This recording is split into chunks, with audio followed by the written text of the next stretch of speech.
오늘도 새벽 예배를 드리게 하신 하나님께 감사와 찬송과 영광을 올려드립니다. 우리 다 함께 사도신경으로 신앙 고백하신 후에 찬송가 278장을 부르신 후 마가복음 8장의 말씀을 읽으신 다음 오늘 말씀을 듣도록 하겠습니다. 마가복음 8장에서는 예수님께서 4,000명을 먹이신 내용, 또 바리새인들과 헤롯의 누룩 이야기, 또 벳세다에서 맹인을 고치신 내용, 또 베드로의 고백과 죽음과 부활을 말씀하시는 내용이 나옵니다. 저는 1절로부터 9절의 말씀을 가지고 4,000명을 먹이신 내용을 통해서 생명의 말씀을 전하겠습니다.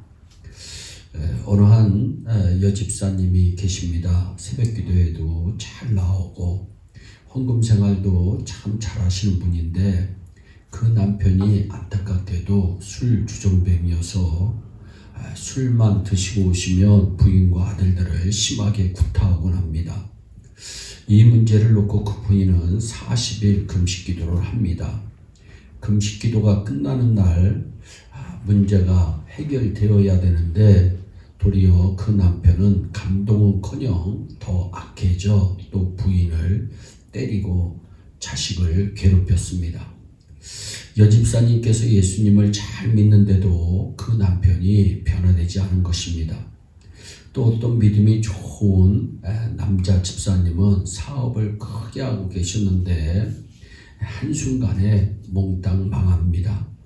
예수님을 잘 믿는 사람 가운데서도 일이 잘 안 되는 사람이 있다는 사실입니다. 어떤 목사님께서는 주님 뜻대로 목회를 하려고 애를 많이 쓰시는데 목회에 어려움이 있습니다. 그 교회의 여집사님 남편이 자기 집에 신방온 목사님을 발길질하며 걷어차기까지 합니다. 이 목사님은 목회가 두렵까지 합니다. 설교가 끝나고 나면 울곤 했다고 합니다. 나는 주님의 뜻대로 목회를 하고 싶은데 왜 나에겐 이렇게 어려움이 있을까?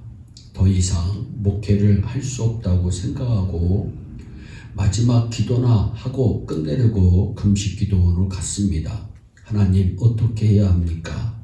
그 목사님 마음속에 하나님이 이렇게 말씀하시는 것 같았습니다. 얘야, 이 목회가 네 것이냐?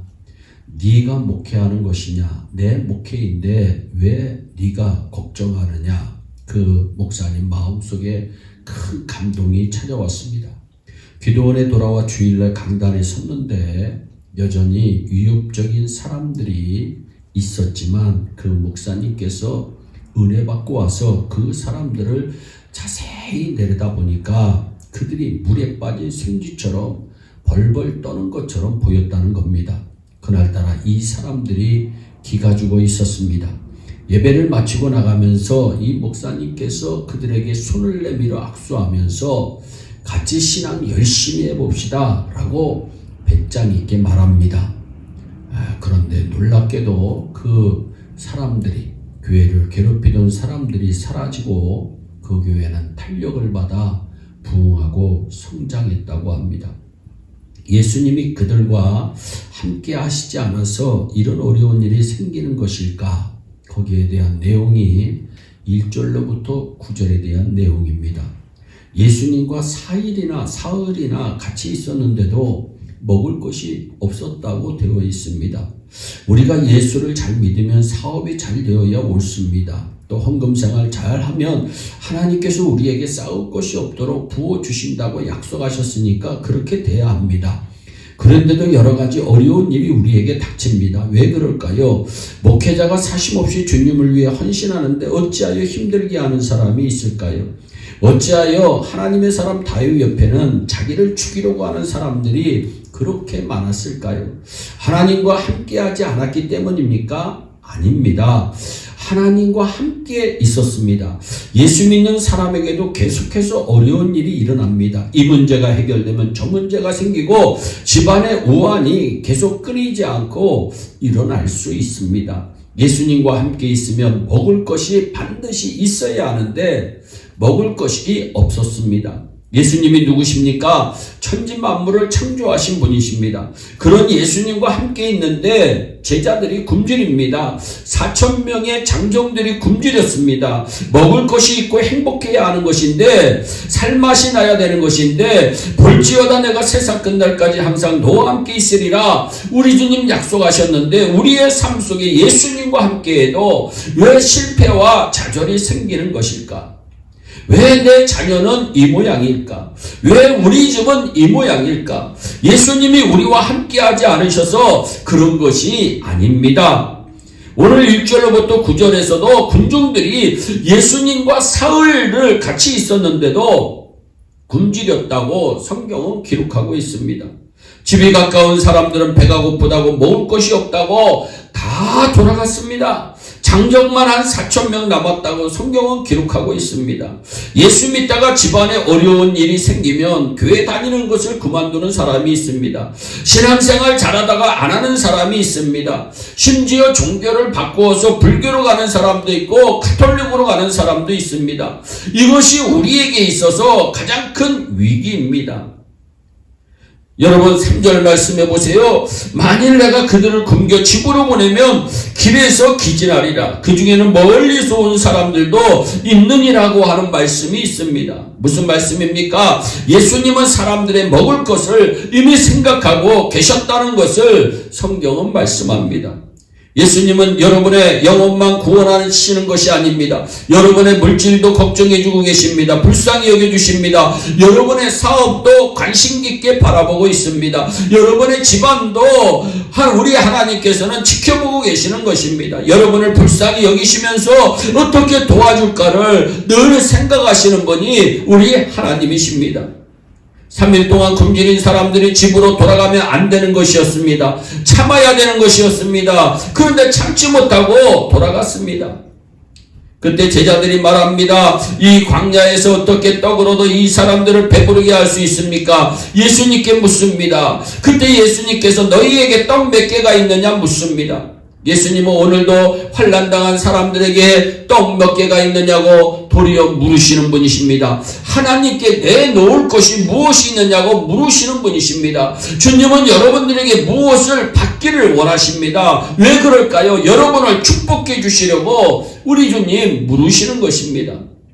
하나님께서 아브라함에게 아들 이삭을 바치라고 하셨을 때 아브라함은 예하고 아들 이삭을 번제로 드립니다. 그랬더니 하나님께서는 수양을 준비하셔서 제사를 드리게 하시고 그 산 이름을 여호와 이레라고 명명해 주십니다.